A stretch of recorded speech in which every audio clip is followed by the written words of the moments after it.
Welcome back, everybody, to Weaponized Radio. With me today is Sean, Chief of the Blackshirts. He has been so kind as to do an interview with me today. Do you mind introducing yourself? Hello there. I'm Sean, the chief of the American Blackshirts Movement.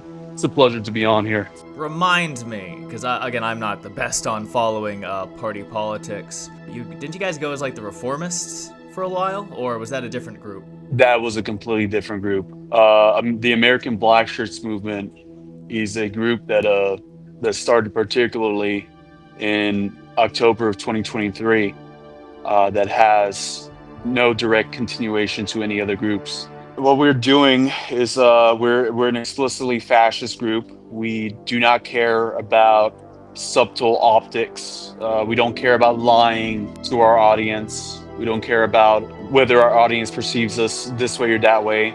We're kind of owning up to the image, but at the same time staying true to ourselves and our own character. Fair. A lot of people try to play with optics. Oh, well, we're not fascist. Oh, we're not all these things. And you just either dilute the message or you're gonna get called a fascist anyway, so fucking run with it. Absolutely, absolutely. I mean, here's the thing: the Overton window has been pushing our way for so long, and it's anyone with any sense of historical navigation would be able to predict that fascism is coming back. They'll be easily able to predict that because it's kind of like an incantation or a mantra, where they keep on saying fascist, fascist, fascist, fascist. It's like Bloody Mary at that case. Well, maybe the fascists really are back. And I'm proud to say that the American Blackshirts Movement are spearheading that. At least in America, there's some other groups outside of the Americas that are performing particularly well, in my opinion. I am always impressed with what's going down in Europe. Most out of not surprisingly, but I see a lot of stuff coming out of Spain, which shouldn't be surprising. They have let's see, the longest history of being under a right-wing regime. I know a lot of people feel uncomfortable calling Franco a fascist, but there is definitely a history there that a lot of countries don't have that I think they're pulling from. Right.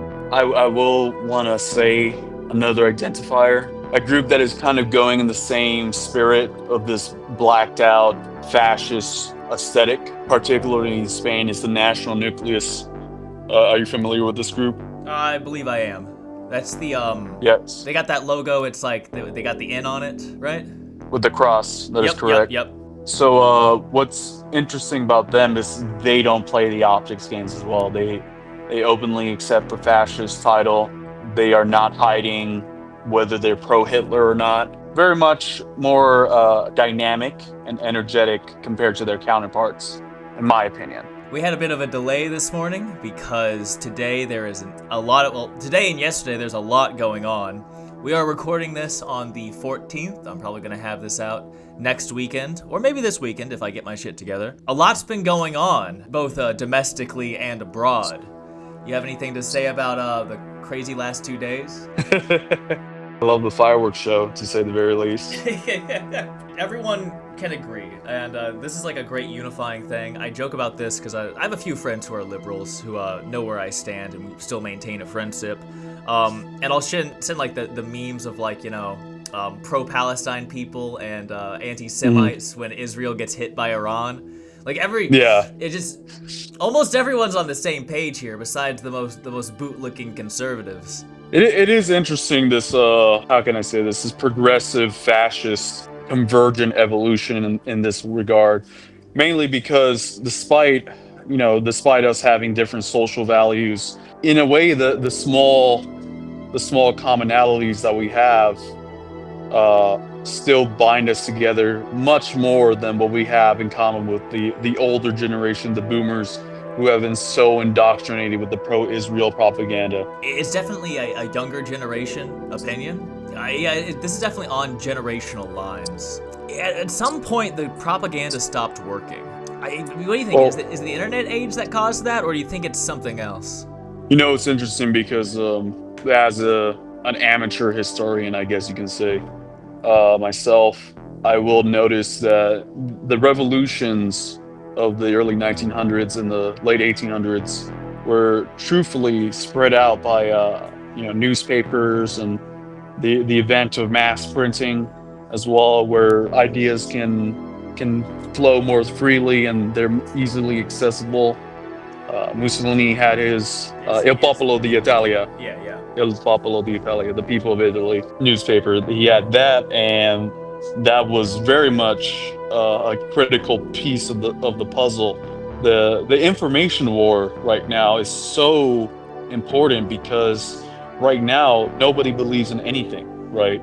We don't have any traditions as modern individuals.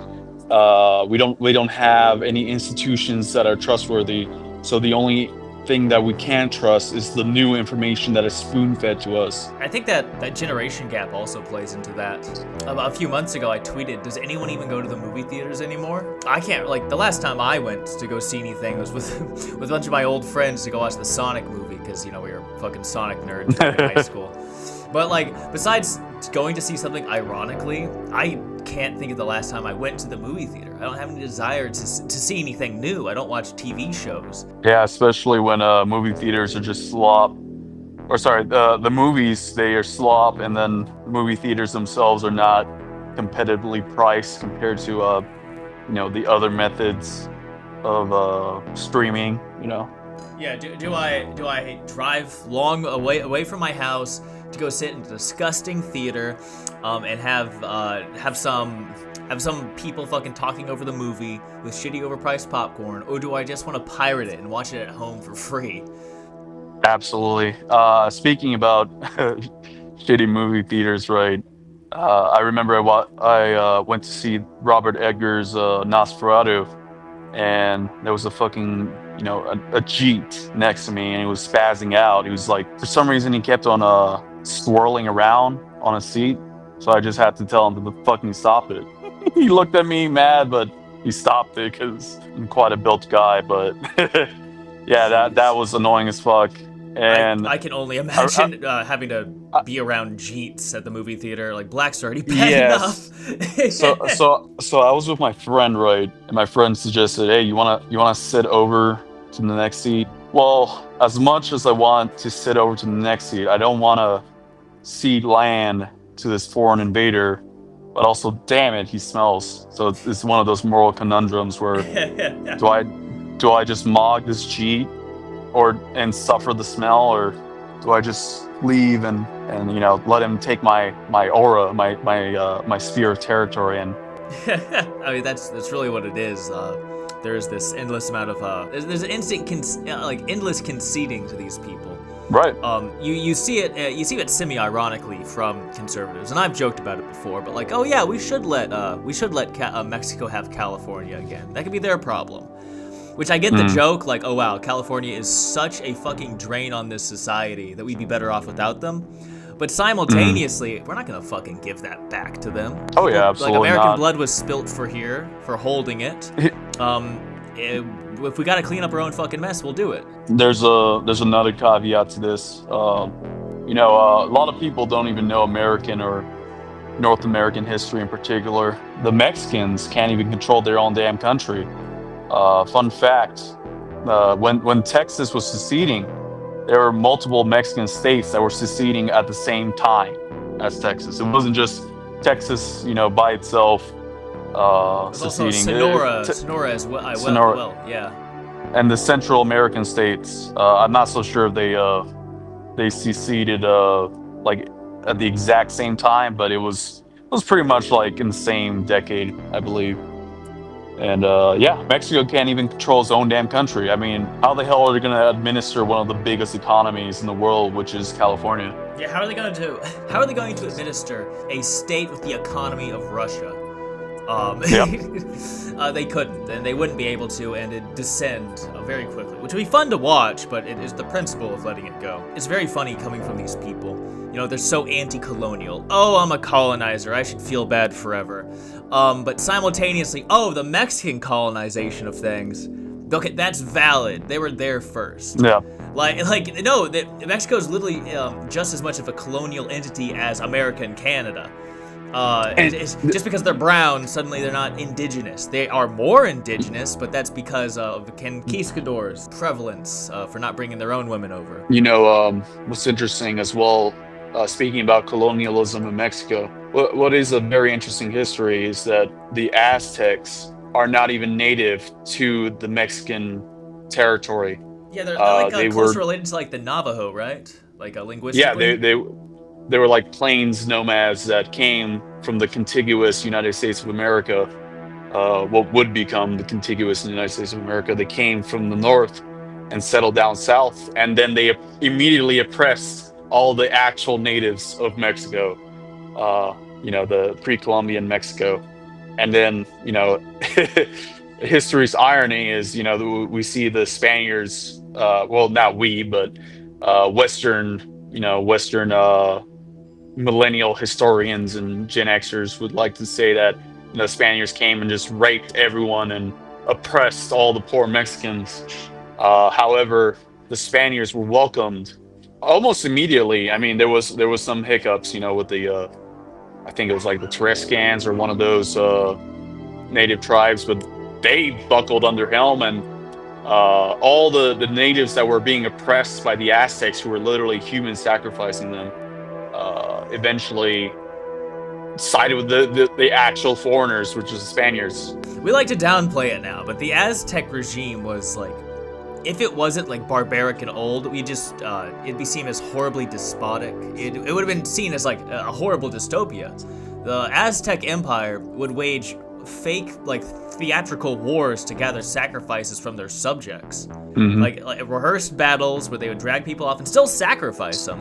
It's estimated that roughly 2 million people got fucking sacrificed during the Aztec Empire.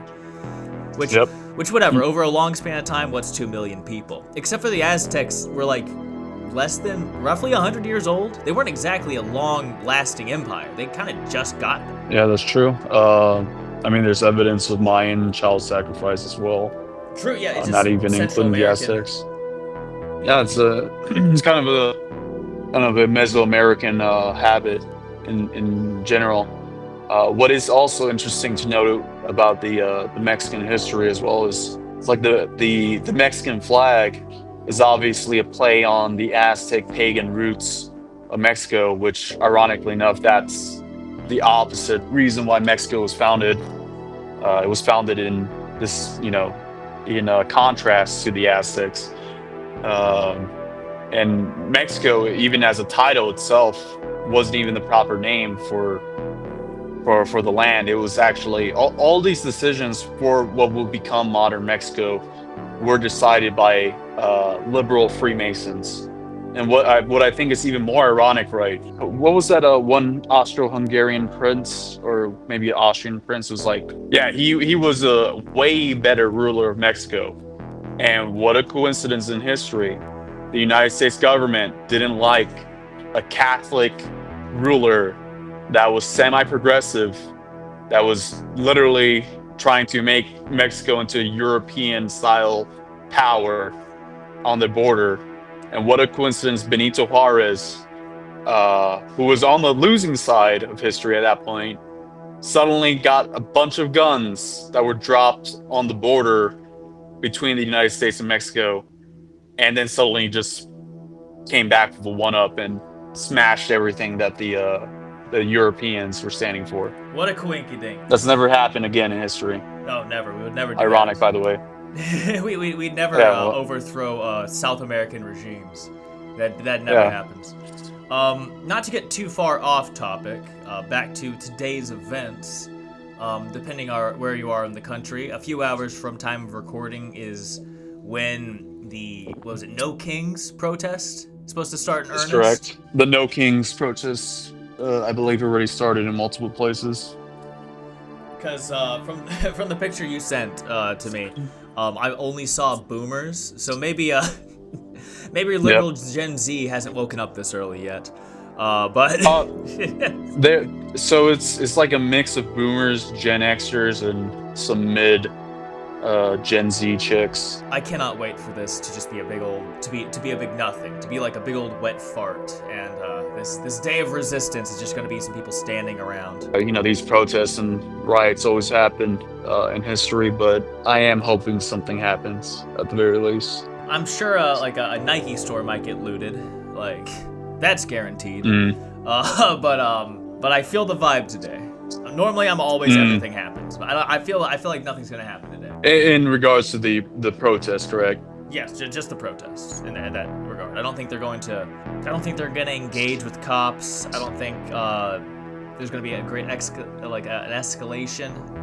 In any sort of revolutionary capacity, let me specify that. I think there would be impotent rage of people who might knock over a trash can, but like no actual revolutionary action will be taken today. That seems to be unfortunately the key play of civilized societies.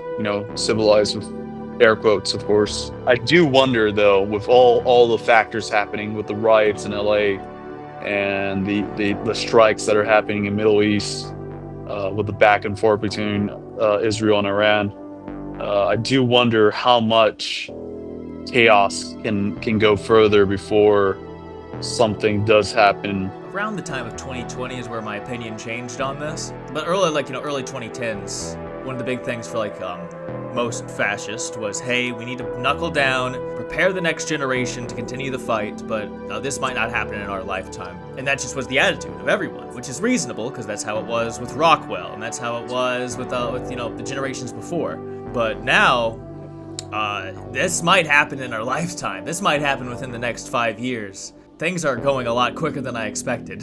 My humble prediction is somewhere in the mid 2030s. That's my humble prediction. History is cyclical after all. It might not look the exact same as before, but one thing I do want to get into a topic about, specifically cyclical histories, is communism, for example. Communism with Karl Marx was published when, like the mid 1800s, and it didn't get its first revolution until 70, 60 years later. And then, of course, fascism spurted as a divergence to communism. With that being regarded, who's to say that another fascist revolution can't happen? Why is fascism locked to 20 years of history? Or what was it? In fascist Italy's case, if you want to count the time of the regime to its complete fall, 23 years of history. Why should we see a revolution stuck to that when liberalism, for example, the liberal revolution with the Enlightenment in particular, is damn near 400 years old? Liberalism keeps on spreading its ideals, its idealisms throughout the world, forcing every country to be a democracy. Who's to say that fascism can't come back despite the 100-year gap that it's had? That's part of the narrative that's been constructed. And I believe that even though a lot of us are elevated above falling for what the masses fall for, that pervasive narrative that we've all been taught from a young age is still prevalent. You see it a lot, where we fall for the narrative that we disbelieve in. Like, you know what I mean? That's correct. I've seen so many people, unfortunately, they say they're immune to propaganda, right? They say, oh, well, I don't take any propaganda. It's like, my brother in Christ, you're an American. We're the most propagandized, people on earth. We've been propagandized since day one, since we're out the cradle. The second that you step outside, you see a billboard. The second you watch YouTube, you see an advertisement. That is propaganda. And how propaganda works is it doesn't need to necessarily get you into a blind cultist on day one. Spiritually attacks your psyche into believing a certain narrative over time. That's the whole point of propaganda and advertisements. A lot of these people who believe, that unfortunately the people newer to fascism and fascist politics come over here to our side, and they still have libertarian programming, liberal programming, these individualist programmings, right? And not to say that individualism is necessarily wrong. However, liberal individualism, particularly American individualism, is a detriment to society. With that being said, we have to feed ourselves righteous propaganda in opposed to this decades. The second that you've been out the womb, you've been fed propaganda. So you have to counterfeit that, just like a diet, like a physical carnal diet. You have to feed your brain righteous propaganda in contrast to all the liberal propagandas we've been spoon fed our whole lives. Again, not to get off too much topic. This is an interview, and we're getting some good stuff. How did you find fascism? Like, which direction did you come from? I found fascism particularly. I've always been more inclined to authoritarianism, personally. My parents kind of had that libertarian meme where, oh, democracy has to be defended through authoritarianism. Like, for example, Pinochet, for example, was the biggest meme back in the 2010s. Wow, you can use authority to defend your rights. And so I've always been more inclined to authoritarianism because of that. I've always been inclined to, militarism, uniforms, structure, hierarchy, whatnot. And how it really started was, I had some friends in real life and online, and coincidentally, they were finding out truths online about, National Socialism. Hitler was lied about. This was, back in the early 2010s when I'm reading about this content. I found it very interesting, how much they lied about Hitler in World War II. Then it got to the point where, okay, well, I want to study more about this. I went on 4chan poll at the time and went on different forums and learn more infographics, learn more documentaries. And then I wondered, like, okay, well, Hitler sounds great. Is there anything else like him? Like, did anyone else try anything like Hitler at any point of time? Was it just only Hitler? And so I found out about Jose Antonio Primo de Rivera, for example, the Spanish Civil War, which is very interesting because I grew up as a very Christian influenced child. Back in freshman year of high school, I remember I was reading. I heard about Mussolini, for example, and I was reading Hitler's, biography, and I read how Hitler was a good old Catholic, boy, and and then I read Mussolini's biography at the public library. I saw how he was a bully and he was an anarchist, and me being a more conservative Christian at the time, I was like, wow, Mussolini sucks. I don't like Mussolini at all. I like Hitler a lot more. Why should I even care about Mussolini? And keep in mind, I am maybe 15, 16 years old, making this conclusion, which is a very, idealistic teenager thought process back then. I read Mussolini's biography and I just literally shelved the book because I didn't like his childhood, but I liked Hitler's childhood.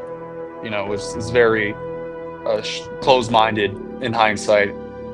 Anyway, so I found out about Jose Antonio Primo de Rivera, and he basically had a Spanish National Socialism, which was a national syndicalism, you would call it.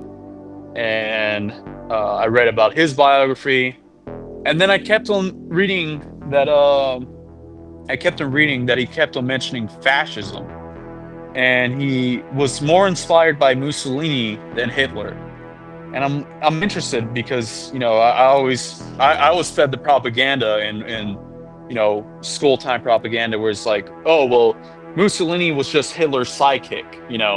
He was the sidekick that kept on screwing everything over for the Axis. He's stupid.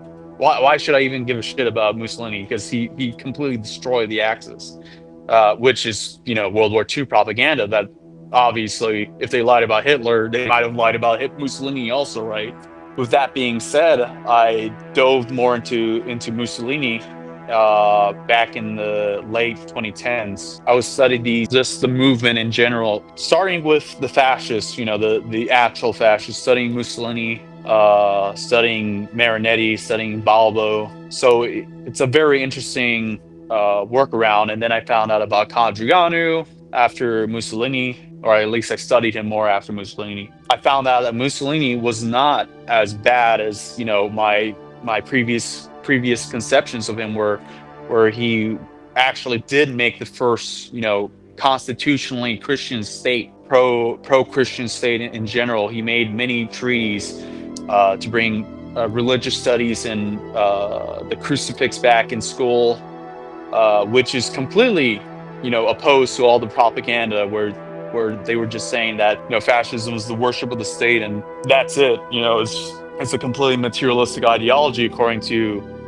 these critics of fascism, which is the exact opposite. I found out that Hitler was also a huge fan of Mussolini. I was reading more books about Hitler's rise to power and Mussolini's rise to power, and Hitler was very much interested in Mussolini to the point where he was sending like envoys and diplomats to spectate the March on Rome, which is a very underrated part of history.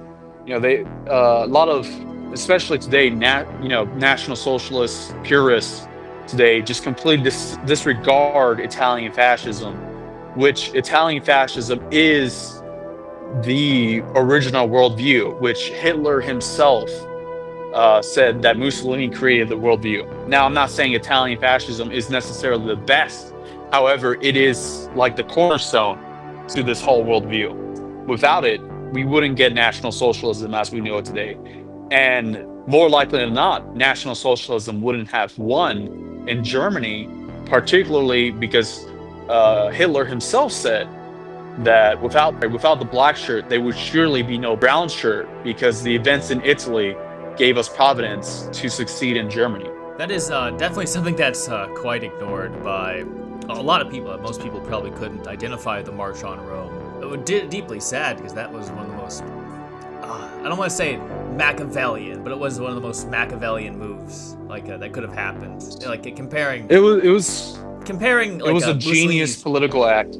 Comparing Mussolini's rise to Hitler's rise, which Mussolini took power so much quicker than Hitler, which isn't to say Hitler was inferior because of that. It's just the means of which they both came to power were very different. I think, a lot of National Socialist purists as well would find very easy criticisms of Italian fascism. One criticism, for example, is, oh, well, the Italians weren't anti-Semitic enough. And here's how Italian fascism worked, right? Italian fascism was a new revolution at the time, and all the criticisms you can have of Italian fascism were answered at one point or another. So, for example, Italian fascism, when it started, it had Masons, Freemasons, mafia, the actual mafia, the Italian mafia. It had Jews as well. What happened was Mussolini kicked out the Freemasons, and then he kicked out the mafia. He actually purged the mafia. He's the only statesman to ever purge the mafia from Italy. Ever since then and before then, the mafia has had complete, autonomy over the Italians. He's the only one who liberated the Sicilians from the mafia. Which, fun fact, Anthony Fantano, right? The internet's busiest music nerd. He's Sicilian, and he hates Mussolini because he said Mussolini oppressed his Sicilian ancestors. And my question to him: were your ancestors mafia? I think that's the only reason why you're occupation, Anthony. Yeah, exactly. There we go. Why did they run to America from Sicily? Because Mussolini was oppressing them. Maybe they were oppressing their own countrymen. Mussolini kicked out the mafia, and then with the Jews, fascist Italy only had 38,000 Jews as opposed to Weimar Germany's 500,000 to 1 million Jews, right? The Italian people just didn't have, Jew fatigue in them because they didn't see as many Jews.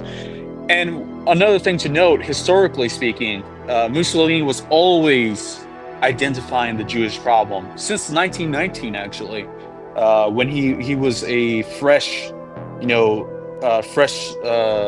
traitor to socialism. He identified the Jews were the ones backing the Bolshevik Revolution in Russia. He said race does not betray race in 1919. This is right when Hitler was starting his career in politics. Well, simultaneously, the Italians, you're right with the fatigue. The Italians didn't have to live through Weimar like the Germans did. Exactly. It'd be like if fascism took over in America during Reagan. Let's just say fascists took over Yeah. during Reagan. There wouldn't be this massive anti-Semitic element to it. But if Right. fascists took over now, we've all lived through a lot more than they did back then. Oh yeah, absolutely. And this is why there needs to be a convergent evolution between National Socialism and Italian fascism, which I'm getting to that point also. Italian fascists in 1938 started opposing the Jews openly in 1938 as soon as they sealed the deal with Germany.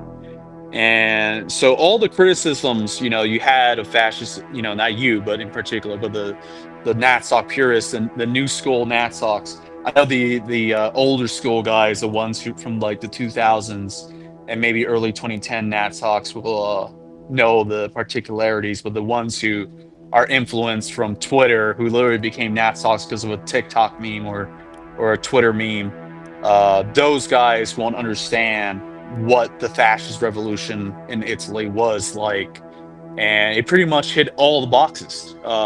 Fascist Italy was the first country to kick out Masons, and then in Germany they didn't just kick out all the Jews right away.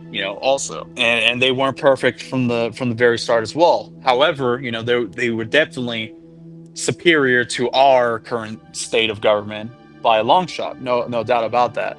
But that's just how a revolution is. A revolution has stages. It's never perfect from the get-go. You don't just topple the government and then achieve peace on Earth and utopia. That doesn't happen.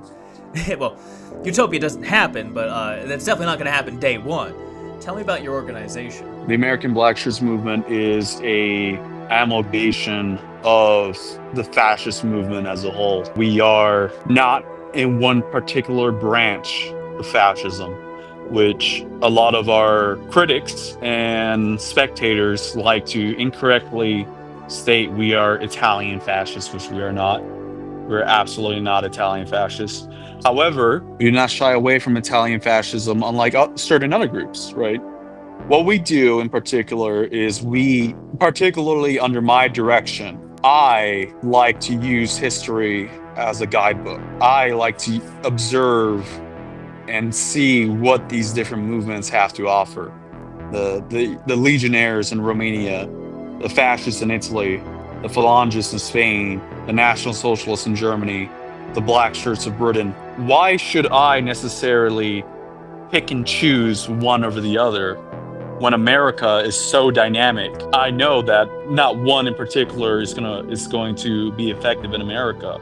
However, they all have their strengths and weaknesses. Why can't I just amalgate this all into one new force, which is the American Blackshirts Movement? We are the premier fascist movement in America. We're the only group in America that openly calls itself fascist and has boots on the ground. We're the only group in America that protests, does demonstrations, and does activism in the name of fascism. We do not shy away from this, and history will vindicate us. That's definitely something I can get behind with the synthesis of the different branches of fascism. There hasn't been a great example of purely American fascism. Like, we haven't had a fascist regime, despite what some schizophrenics may believe. So I think that's the best approach.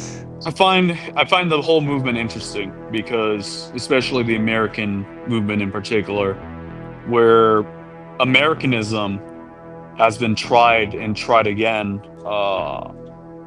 They tried to make an American fascism multiple times in history.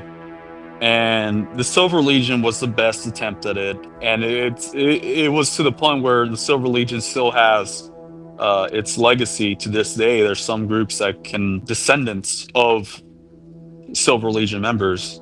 However, the history's irony is that in trying to do the American fascist aesthetic, the people who want to create this new American fascism lean too much into Americanism, old glory, patriotism, if you may, which is interesting because If you look at the actual successful fascist movements in history, they were always looking for the future. What American fascists don't understand or haven't understood in particular, they for the past how many years, 60 years of American fascism, if you want to count Rockwell even, which ironically enough, Rockwell was uneducated to the point where he said that National Socialism and fascism were different.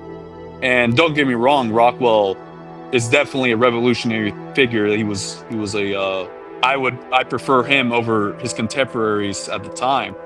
But that is a scar in the movement where he diverged fascism from National Socialism when Hitler himself said that fascism and National Socialism are the same worldview.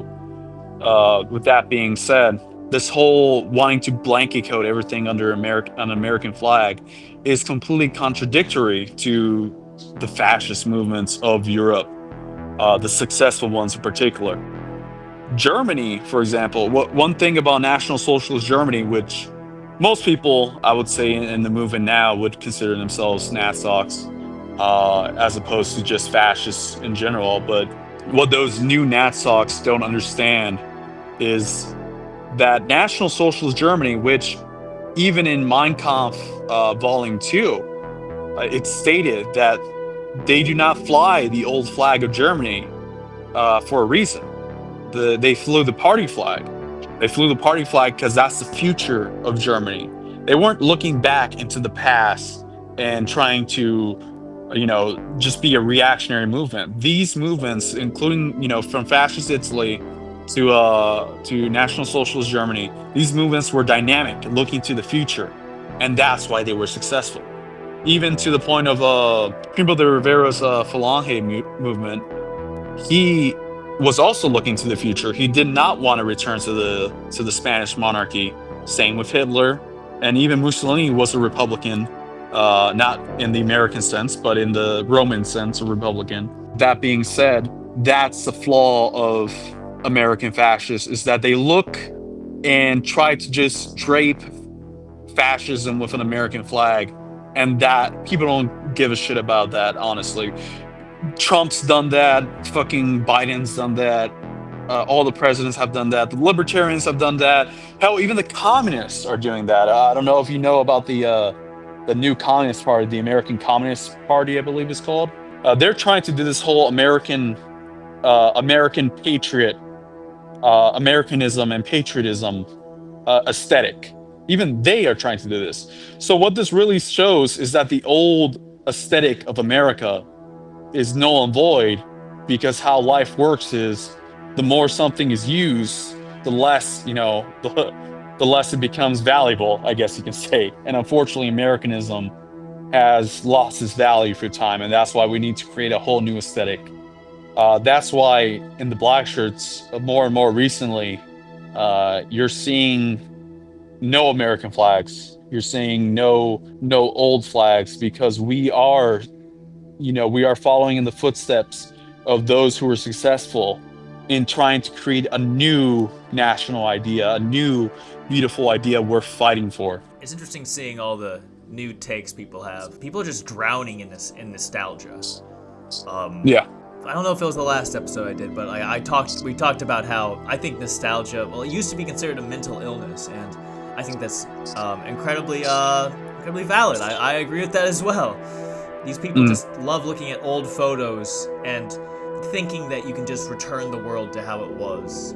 I personally believe that that there is a natural logic to the world, because the modern world we have right now is a completely an artificial concoction.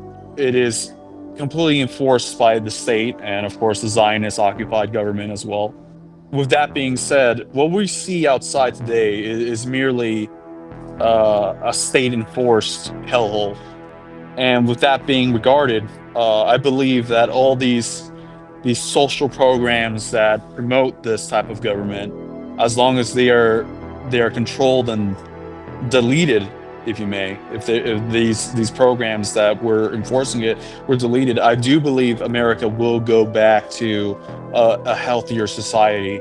Just on not even necessarily on the promotion, on the promotion of any specific natalist policies, any pro-white ideas necessarily, but just getting rid of all the diversity bullshit. That is all that's needed to make America at least enjoyable again, if you may. Because truthfully speaking, you know, when you find out that African Americans can only survive because they have Section 8 housing, food stamps, welfare, and government assistance, right? And while you're taught as a white man, you can't have kids until you're 40 years old with a mortgage and two paid off cars, and you have to be married for 10 years, But then an African American can have children at like 18 years old, like six children from three different baby mamas, and they get government assistance, right?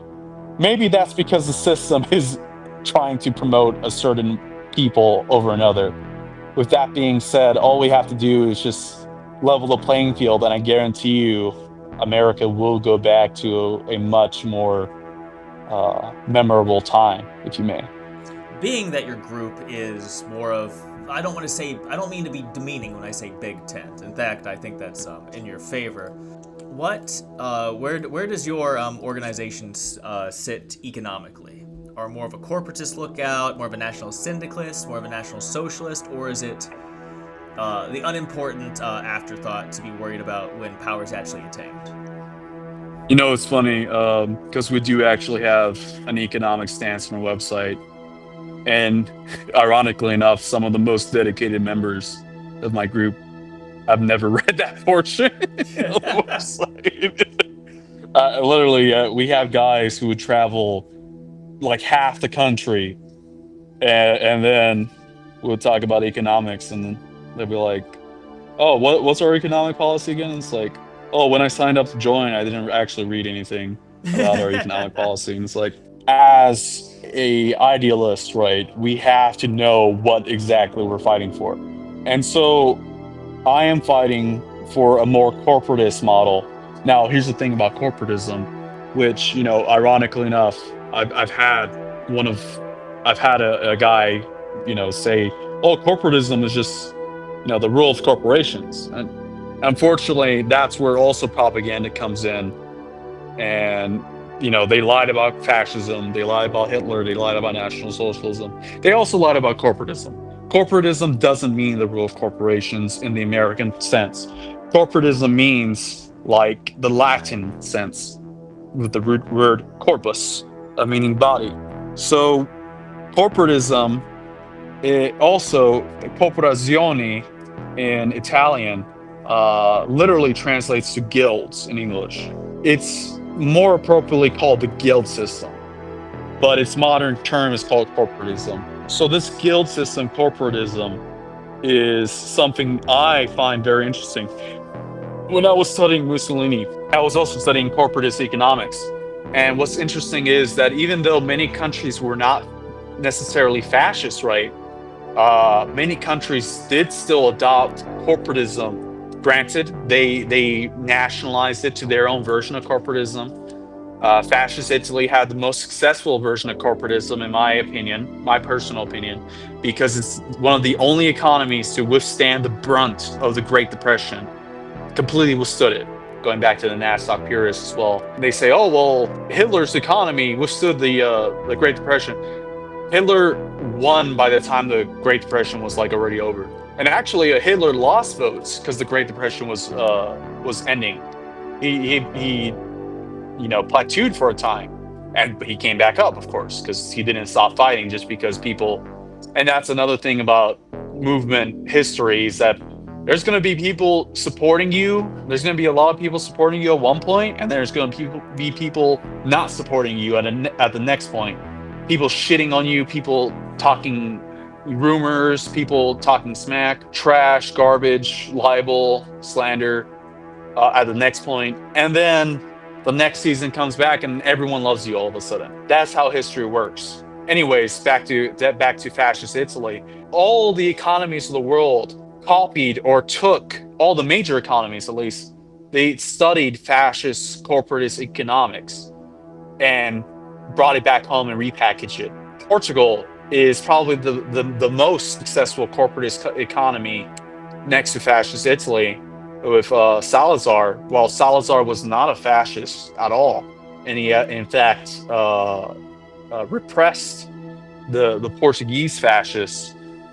He was a staunch corporatist, and he made Portugal from a backwater to one of the most important economies of Europe in the mid 1900s. The New Deal in America, FDR's New Deal, was also completely inspired by fascist economics. I think Balbo mentioned that during one of his flights to America. Was Mhm. talking about how FDR was just repackaging the same thing with different words. Wasn't there also a joke going around the same time that FDR was just watering down Huey Long's Share the Wealth? Yeah, and it's what a coincidence. Huey Long was killed by a Jew, and he was supposed to be the only person to compete with FDR at the time.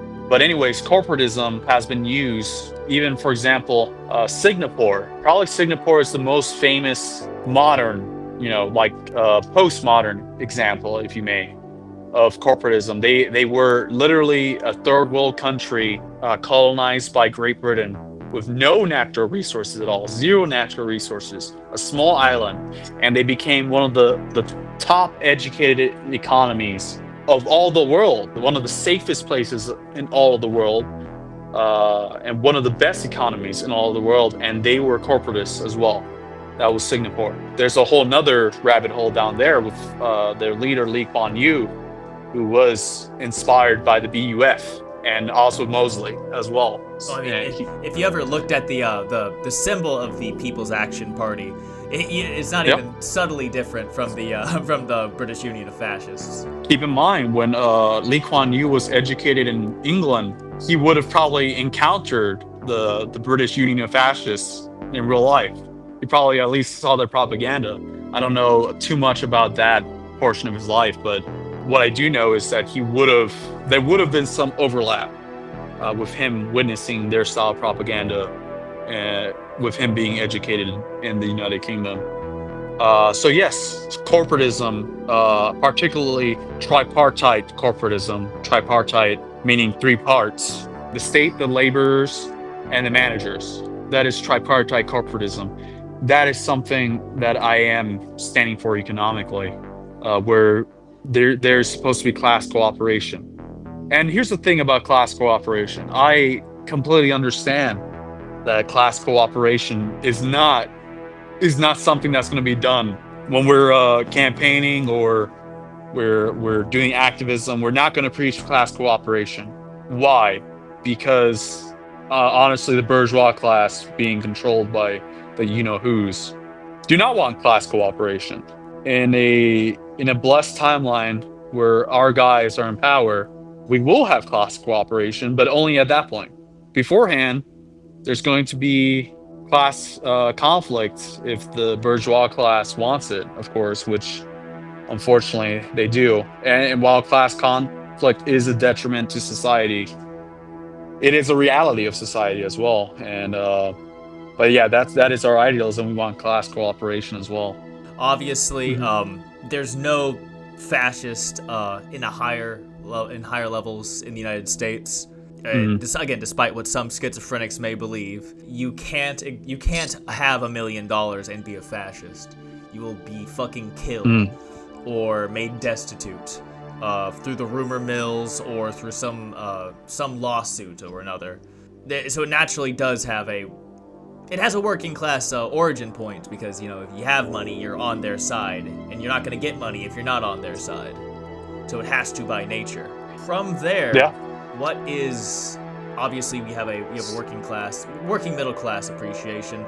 Racially, what is your party's stance? We're white only. Now, as far as an America that we're in control over, resegregation. The races are much happier when they're segregated. That's just a fact. Not even the blacks, wanted integration, integrated schools. It was all, forced. They had to bring the 101st Airborne to escort those black children into school. Being pro segregation, that's just the natural order of things. People want to flock amongst their own folk, and want to be amongst people who look like them. This whole multiculturalism has been enforced by the state, of course, particularly with the blacks. They were enforced with the one of the first airborne to integrate, and most black people didn't give a shit. They were fine with just being in their own black schools and their own black institutions. So that is in fact the reality of this. We want to go back into a more natural, if you may, natural state of society where this multiculturalism is not state enforced. And of course there will be massive deportations as well, repatriation, deportation, whatever you want to call it. Now it's going to happen as well. It's just playing with words. It's all the same thing. It's just people who can't stomach the actual nature of things. So yes, we only allow whites into our group. There's so many people just let into the right so they don't get called racist, which Right. It's one of the weakest things which is why the conservatives will infinitely give ground to any kind of progressive, is because they're horribly afraid of being labeled racist. Well, it's funny because I'm not afraid of being called racist, but I do not want to be called right or right wing at all, personally. Because if I'm right wing, then I have to settle with all these homosexuals and sexual deviants that are in the right wing. I'd have to settle for all those. If I accept that moniker of being right wing, now all of a sudden I'm in a big tent with libertarians who want open borders and fucking drugs everywhere. They just want drugs and degeneracy of all magnitudes. I'm not for that. And here's what Mussolini said. Mussolini said the left and right are dead terms, and fascists disdain all of those who are fearful of these terms. And what a coincidence, right? They published a infographic showing that there's more political divergence on the quote unquote right wing than there is on the left wing, right, of politics. And what that really shows me is that these terms don't even make sense. Why should I be on the same tent as someone who believes in degeneracy? I'm not in the same tent. This goes into an even more interesting philosophical observation, is that left and right wing are two-dimensional ways of thinking. It's limiting what is actually possible in the political sense.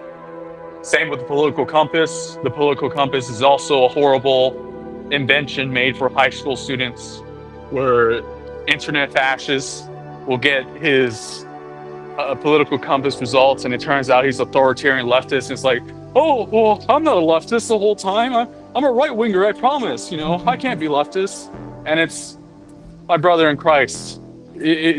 So how the political compass works is the x-axis is your economic stance, and then the y-axis is your authoritarian stance. And with that being said, fascism is much more economically to the left than capitalism. It's obviously, but it's socially more to the right. So with that being said, it kind of seems like in that way like a hypocrisy, like it contradicts each other. But that just shows how limiting these terms right and left are. Because I could say I'm right wing. It's a false dichotomy. It is it's putting the whole worldview by these very modern, liberal, capitalist, democratic terms. Now, this works if you're talking about like mainstream American parties. I bet you could put the Democrats and the Republicans on that chart, and it'd make sense. But defining the whole world by authoritarian and libertarian and capitalist and communist is a very limiting worldview, which I think has, in a way, been very well curtailed, cultivated, because it literally doesn't allow thinking outside the box, both literally and metaphorically here. Let's remember the origins of the left and right. Can you state those origins? It's French Revolution, correct? Exactly. The left wing and right wing, with the left being more progressive and anti-monarchical and the right being pro-monarchical, right? So by this same standard, the founding fathers of America, were ironically enough extreme leftists by the same standard. If we were to use the original definition of left wing and right wing, our founding fathers are technically left wingers because they hated the monarchy. This really moves well to the next point, which is what is, like, for you at least, what would you diagnose like in America, our modern society with? Like, what's your diagnosis? What is the biggest things wrong with it? I can diagnose it in simple terms: liberalism, Judaism, Africanism. Those are our biggest problems in America. Didn't expect you to answer that so quickly. Oh, I can elaborate if you want. Could you please? Well, liberalism. Caldriano said a country can only have the Jews that it deserves, meaning that flies can only inhabit a swamp because it's a swamp, but the flies can't inhabit a clean place, right? With that being said, it's the same logic to the Jews. The Jews cannot inhabit a healthy society with an actual patriotic outlook, an actual nationalistic outlook that is healthy, that bans usury, that loves its people, that fights for its own future. The Jews cannot inhabit that country. So what they can inhabit is a liberal country. And liberalism, right, is the ideology that won the world stage for all intents and purposes. Almost every country in the world is in some way a liberal democratic institution, or at least pays lip service or whatever in that spectrum. They are in some ways inspired by the liberal worldview, where all men are created equal, everyone can vote, yada yada yada. Women are equal now, blah blah blah. All that bullshit, right? It's not a coincidence that the Jews, after the Napoleonic Wars, and of course the American Revolution, unfortunately, gained their rise to power in Europe after the liberal institutions were installed in European countries, particularly in the Anglosphere, where you had all these guaranteed freedoms of speech and rights and whatnot.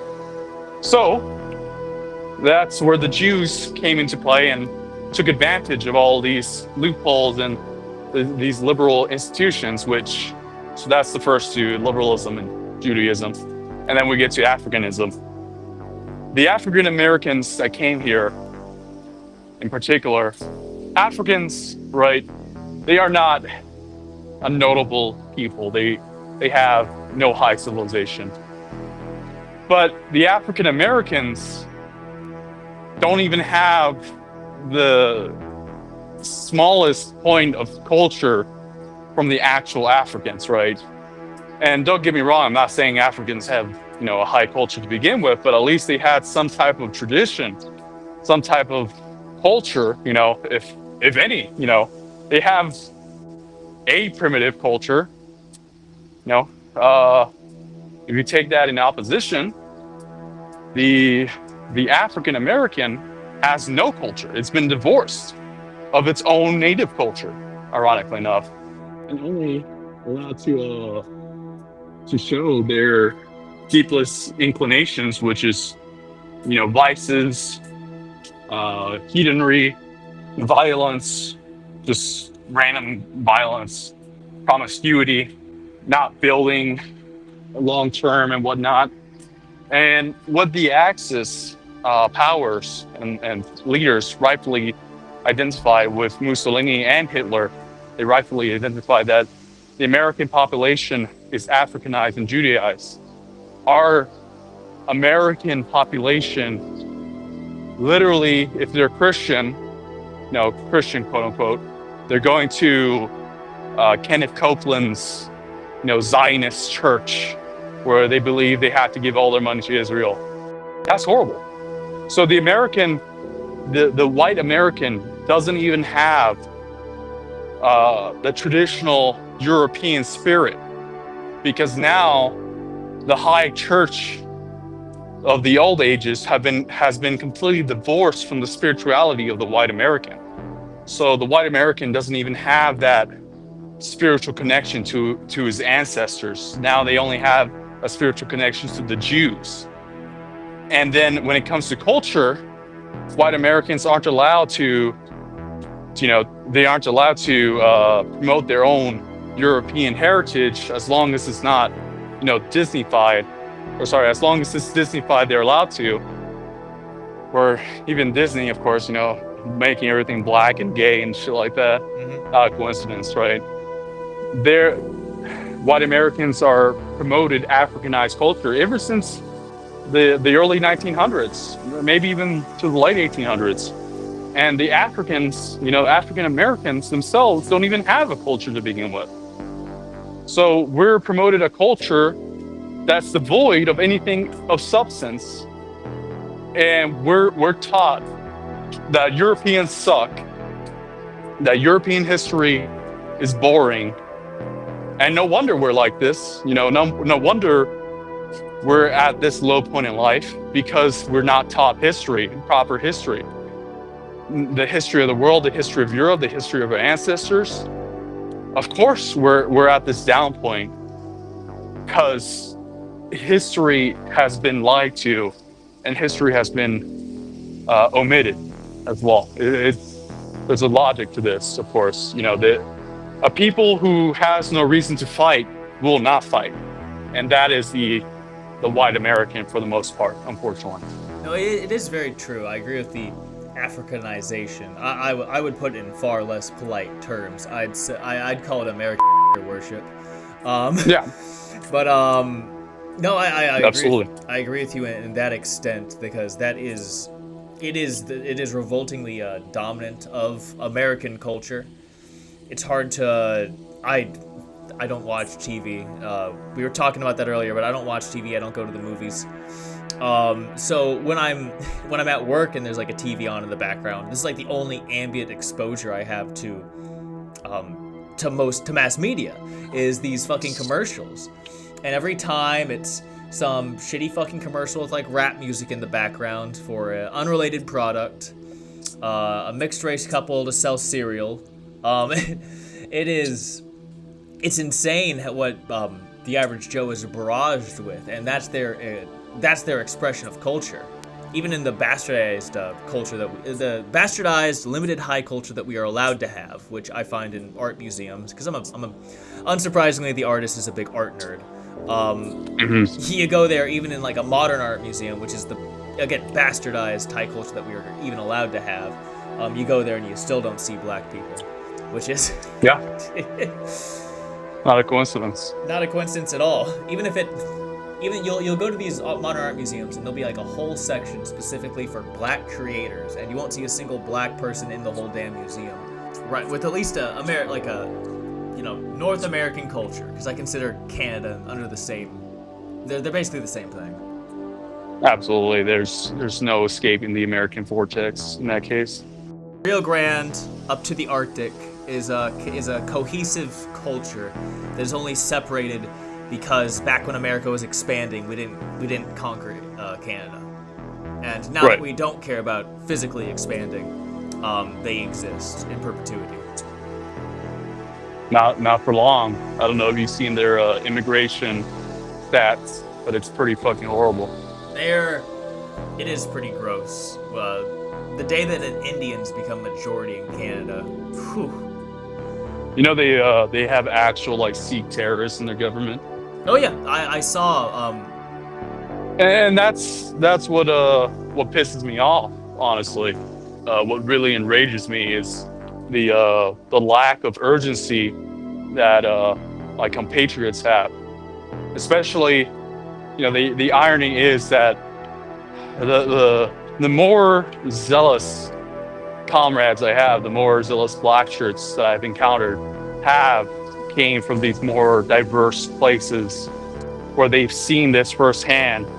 And the ones with the lowest enthusiasm that I've encountered have typically been from, where whites are still the majority. And I've noticed that interesting phenomenon where the white Americans who still are in the white majority cities and areas, they are, and this isn't a rule for everyone. Of course, there's always exceptions to the rule. There's always, but I've seen so many of the people who made the most excuses, the people who made the most problems, were typically those who lived in these white majority areas who were just complacent. Because why would they need to sacrifice everything, quote unquote sacrifice their job and whatnot, when everything looks good at their end? When in reality, their neighborhood is only 5 years away from being diversified. It's At true. best. You see it especially coming out of deep Yankeedom. Hmm. Like Maine, New England, upstate New York. The second you get away from the Yeah. cities, you see tranquil white communities. And this is where some of the bulwark for Huh. liberal power in America comes from people who don't have to interact with the cities. I wanna dog on Anthony Fantano again one more time, You got because beef with this dude. yeah, I do. Well, all the right people have beef with him at the very least. Uh, yeah, Anthony Fantano, he's this progressive, anti-racist. But what a coincidence! I think he lives in like Maine, or one of those 95% white states. What a fucking coincidence! Why don't you come down to the South? Why don't you live amongst, your people, if you Right. may? Yeah, you should get an apartment in Atlanta and see how that works out. See how quickly There, your opinion has changed. there we go. There we go. See, you can just tell, the marginalized communities that really their economic status is the true problem, and not their race or culture. It is. It's incredibly funny where these people come from, and I mean from a class stance. The Yeah. I'm gonna keep saying it. I think the term is not used enough. Champagne socialist is the is where our greatest opposition comes from. At least Hmm. from mouth. Champagne socialists are incapable of any meaningful physical resistance, but Lord knows you're going to hear about it and hear them bitching about it. Yeah. I mean, you can look at the leaders of the modern American communist movements today, from the CPUSA to the ACP to any communist society in America, and there's other groups that have bourgeois roots that I will not name, but it's not a coincidence that these people that have these bourgeois roots are the ones with the least energy. It's not a coincidence. They don't appeal to the American as much. And what a coincidence, that the fascists are the ones taking up this energy, this working class energy. The ones who are supposedly the most exclusionary are the ones opening themselves more to the working class. What a history's irony right there. At least history as it is told to us. Anyone who knows a bit of history, this shouldn't be surprising whatsoever. It's funny how much the movement is entirely sequestered to, but generationally as well as economically. Um, Hmm. Well-to-do, placed boomers, Gen Xers, and even older millennials are. You cannot move them. There is no. You cannot change their opinions. It's already set. Whatever. No, The, yeah. the movement is almost exclusively younger millennials and Gen Zers. Well, that's history's irony, right? The boomers, the Gen Xers, and the later millennials don't know history. And I know there might be some older guys who do know history, and of course, hashtag not all old heads, right? And technically, unfortunately, you and I would be considered old heads by the new generation. It's crazy to Yeah, think. yeah, no, technically, because if you're born in the 1900s, you're basically a fossil. Which, damn, I feel every bit of that, to be honest. yeah, ditto right there. So yes, these previous generations, the reason why America is like how it is because they don't know their history. They don't know world history. They don't know world geography. And Rockwell, right? As much as people love to criticize Rockwell, and I have criticisms of Rockwell, you know, I understand the context of where he's placed, right? He's placed in a post-war World War America where everyone's at the high of, we just beat the Nazis and the fascists, right? We're top dog, Why would any of his compatriots want to listen to Rockwell when, first of all, they don't even give a fuck about history, and secondly, they have a good condition in life? Why would they even sacrifice all that just to be with someone who acts different, who acts in the uniform of the quote unquote enemy, But if they knew history, if they were actually educated, I think a lot more people would have sided with him. But unfortunately, these previous generations were not educated, and particularly in America, they were not educated. And even William Luther Pierce rightfully identifies this with white Americans, that as opposed to the European counterparts, the Europeans were ahead of the curve when it comes to ideology. And the few great American men that we had were unfortunately outnumbered by the masses that were very much ignorant and idle and lazy to these topics. You do see that, and this is why I kind of view the post-war fascists, like all the fascist organizations around the world, as like kind of a bit of almost a martyrdom status. Like, no, there is no world in which Rockwell could have attained power. Right. And that's unfortunate because, again, despite the criticisms, he was.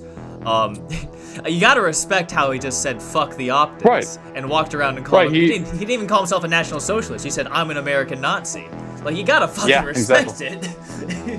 He went to L.A. with under 20 guys and marched against thousands of protesters, which, just to humbly assert the Blackshirts' place in history, the American Blackshirts Movement place in history, we marched with under 20 guys as well against thousands of queers and homosexuals, sexual deviants in Orlando last year. We got in and out successfully. So, not one arrest, not one hiccup. Well, it definitely helps that you're not fighting. The degenerates aren't sending their best.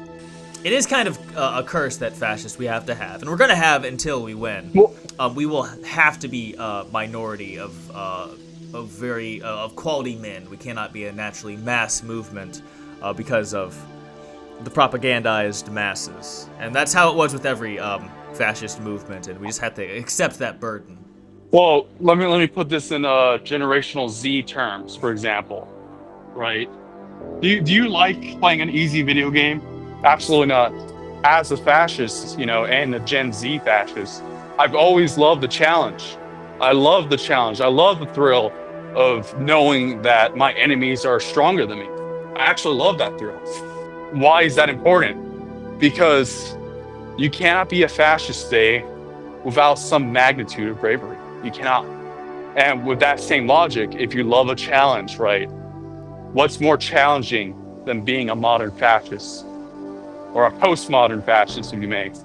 What's more challenging than that when the whole world is, ruled by Jews and people who are propagandized to hate fascism? Even on the right wing, there's right-wing anti-fascists.